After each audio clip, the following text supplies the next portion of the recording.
Okay, so Adam Schefter just came out and said that the Eagles are guaranteed to do this at the draft. Meanwhile, the latest top 30 visit is athletic and got some power. So much to break down, including some news that could play into the Eagles' best move yet. Plus, an NFL owner using Jason Kelce to further push the brotherly shove ban? And did Justin Simmons just tell K. Adams that he's gonna be an Eagle? What is going on, everybody? I go by Philly Mike, and this is the Philly Tall Podcast. If you rock with our Philadelphia Eagles, it's easy. Hit the like button, subscribe to the channel, and turn on that notification bell so you don't miss the videos. So as we get closer to the NFL draft, the rumors start to get louder for every team, but none more than the Philadelphia Eagles. Simply because we have the most aggressive GM in the National Football League. Whether it's trade for players and or draft picks, no one does it quite like Howie Roseman. And with 15 days left until the actual draft, a report surfaces on multiple sites, quoting Adam Schefter saying he will guarantee that the Eagles make a trade or two during the draft. Now, because Adam Schefter said this, who's a known insider, people think there's going to be something big and juicy coming. And I'm not here to tell you it's not, because Howie Roseman is aggressive. However, predicting the Eagles are going to make a trade or two is a no-brainer. In 2022, the Eagles trade for A.J. Brown. In 2023, the Eagles move up a spot or two, but it's a huge deal as we get Jalen Carter, the next Aaron Donald, plus 6 additional trades, totaling 7 total trades in 2023. Most of them pick swaps and or picks for the future, which leaves us to 2024. In the first round, we stay put and draft Quinyon Mitchell. But in round 2, the Eagles move up by trading with the Commanders to steal Cooper DeJean, who was definitely going to get picked up by the Packers and was supposed to be a first-round pick. Then what else do we do? An additional 7 picks, totaling 8 picks, and that's why we also have some extra capital for the 2025 and 2026 season. So saying Howie Roseman is going to make a trade or two is the understatement of the year. And although a lot of them trades were little pick swaps here, pick swaps there, they come in handy, and Howie Roseman eventually flips them. But A.J. Brown, Jalen Carter, and Cooper DeJean changed the game for this organization, so they were all big-time trades. But with Adam Schefter saying it and news being slow, you got NFL rumors tweeting something like this: the Eagles have been linked to the Dolphins' Tyreek Hill, which is absolutely not true. I know. Anything's possible with Howie Roseman, but no way this is real for many reasons. NFL rumors heard what Adam Schefter said, knows that Tyreek Hill is on the trade market, and just threw the Eagles in there. So I do, because there's no real source linking him to Philly. And like I said earlier, it just doesn't make sense for many reasons. As for something that does make sense for the Eagles, is signing Justin Simmons. Now hear me out. We're not going to do it in the 15 days leading up to the draft. No, we're going to go into the draft and see how the board falls. If Malachi Starks falls to us at 32, maybe Howie Roseman pulls the trigger. Or one of the safeties that might be a day 2 or day 3 pick falls to us and we believe in the upside, we might be good. However, if we do not draft a safety high or at all, with what he just said today on the K. Adams show, I'm thinking Howie, Fangio, somebody's already reached out and pretty much said, wait till after the draft. If we don't get a safety, we'll sign you to a 1-year deal. The Eagles, though, I mean, how much does the connection with Fangio and Christian Parker, by the way, the DB's coach, how much does that help and tilt the scale a little bit? Be honest. Yeah, it really does. Like, as honest as I can be, like, I'm a lot of it too. Going back to your question earlier about Atlanta, like, there was a lot of new, right? There's a new system, there's a new way to do it. Like, going to Philly with Vic, you know exactly what you're getting out of me, and I know exactly what I'm getting out of them because I've been in the system. I still have a ways to go to mastering it, but there's some things and nuances that I know that Vic likes, that I know that Christian Parker likes. And I think I could really help in that area. Obviously, then moving on from CJ and what he's poured into that city there is big shoes to fill. But I love what they have going on with Blankenship and the rest of the supporting cast there. And so I don't know. It's interesting. I'm excited to see what happens. Tell me you didn't get them type of vibes with how he talked about the Eagles and it being interesting. Again, why sign him now and then you do draft a top-notch safety? It's smart and Howie's always thinking ahead. Moving on to a new, interesting top 30 visit.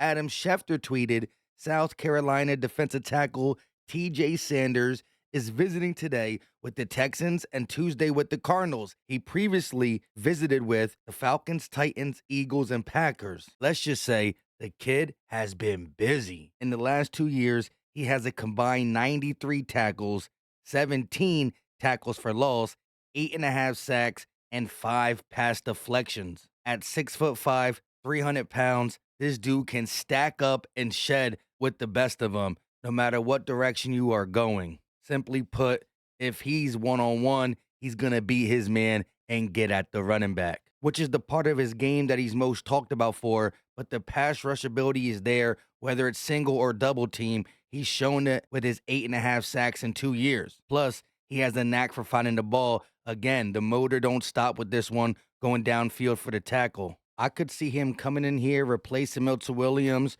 as the 3 tech, just doing a lot of different things for this Eagles defense, whether it's stop the run or rush the passer.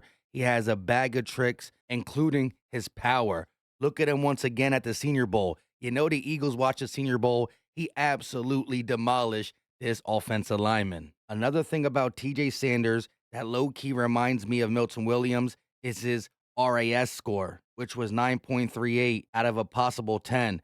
This ranked 127 out of the 2022 D tackles from 1987 to 2025. Now, granted, Milton Williams' RAS scores were crazy, but you can see how athletic this kid is and versatile, and he could really fill in that Milton Williams role. Although, if you've been watching my channel, you know how big of a supporter I am in Moro Ojomo, who had the exact same amount of snaps as Jordan Davis, and both their snap counts are going to have to come up. I do think the Eagles got 3 solid D tackles, and right now, with a decision needed to be made on Jordan Davis's 5th-year option by May, the Eagles could just bring in another D tackle. So many options, so many places we could pick with trades or whatnot, due to the fact that Howie Roseman might not want to stay at 32. So let's get to some news that could affect the Eagles. Dane B tweeted yesterday, source, Alabama quarterback Jalen Moro has accepted an invitation to attend the 2025 NFL Draft in Green Bay. Now you might be thinking, why does this affect the Eagles? Because this could mean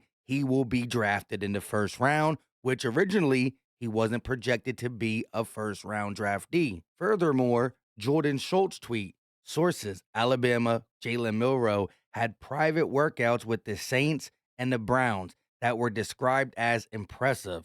He also met with key members of the Jets offensive staff and the Steelers prior to his pro day last month. With the Eagles absolutely having their quarterback for the now and the future, any and every quarterback that is drafted in the first round just helps somebody falls to the Eagles. Plus, a team like the Saints who can use a quarterback might not want to take it as early as their pick, get a skill player, then come up with their second-round pick to the Eagles' 32nd pick, which is the last pick in the first round, and then take their quarterback, which would only drop the Eagles back, 10 to 12 spaces, but could also garner an extra third, an extra second for next year, or maybe in a package, an extra first-round pick for next year. And if the Saints do bad, that could be a legit pick. Again, Howie Roseman, the best GM at playing shoots and ladders, and we will see some movement. As for news I didn't want to see, Adam Schefter tweeted, Penn State edge rusher Abdul Carter had breakfast Sunday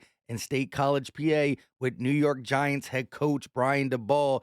Carter also is now scheduled to visit the Giants on Thursday in New Jersey, and he figures to be a top 3 pick. We really don't need Abdul Carter in New York. Again, that team ain't good overall, but he is a generational talent. Moving on to another generational talent, although he was drafted in the second round, Cooper DeJean continues to put in work this offseason, taking no shortcuts. He has been on a couple podcasts since he had the pick 6 in the Super Bowl, and every single pod he's on talks about him being a white corner and what he got to go through. Not only is he a white corner, He is the best slot in the game, and his numbers, although the slot is different than the outside, can rival any outside corner, even Defensive Player of the Year, Patrick Surtain. But again, he talks about him having to work a little bit harder to be taken seriously, although his play on the field continues to show that he needs to be taken serious. I expect a big year 2 for Cooper DeJean, who, remember, didn't have a training camp and didn't start until week 4 or 5 of the season. And this ain't the only time we've seen him putting in work, as last week he was working with Defensive Player of the Year, Patrick Surtain, and their crew. The sky's the limit. As for another workout junkie, A.J. Brown posted this to IG. I want to see what you do when you're tired. Let me see how you push yourself. Come on, man. Get up. Get up again tomorrow. Get up again tomorrow. Get up again tomorrow. The next day. No one's going to come to help me. No one's going to come to help me. It's fucking me against me, period. And so I had to man up. And I said, the first thing I got to start doing is facing every fucking fear I have. If you think the price of winning is too high, wait till you get the bill from regret.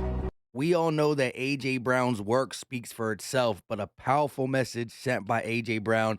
Get in the gym. Shoot, I need to get in the gym, but I love the work being put in. Lastly, I saw Jason Kelce quote tweet this. Then Bills owner Terry Pagula stood up to support the proposal. Laurie's future Hall of Fame center, Jason Kelce, retired because of wear and tear from the tush push. He said, and I quote, I believe Jason Kelce has made public comments about he's glad he's not involved in the play anymore because he felt it was pretty dangerous. Murphy told reporters after the voting session, apparently referencing an interview on the Steam Room podcast where Kelce said the play sucks for a center and it's grueling, which Jason Kelce quote tweeting saying, I think the good gentleman from Buffalo appears to have misunderstood my meaning of the word grueling. I have never called the play dangerous. If the NFL wishes to summon me for legitimate thoughts on the tush push under oath, I'd be glad to give my testimony. It is absolutely ridiculous what NFL owners are saying and or doing to try to get this play banned. We will see what happens in May. With all that being said, click the link in the description. Go get your Esker Wallace. I promise you won't regret it. Also, make sure you got the notification bell on. Some people are saying they're not being notified from my videos. Like, subscribe, comment, share, do all that good stuff. We will be going live more often. Leave your thoughts. I absolutely love hearing from you. Muscle up. And until next time, we out.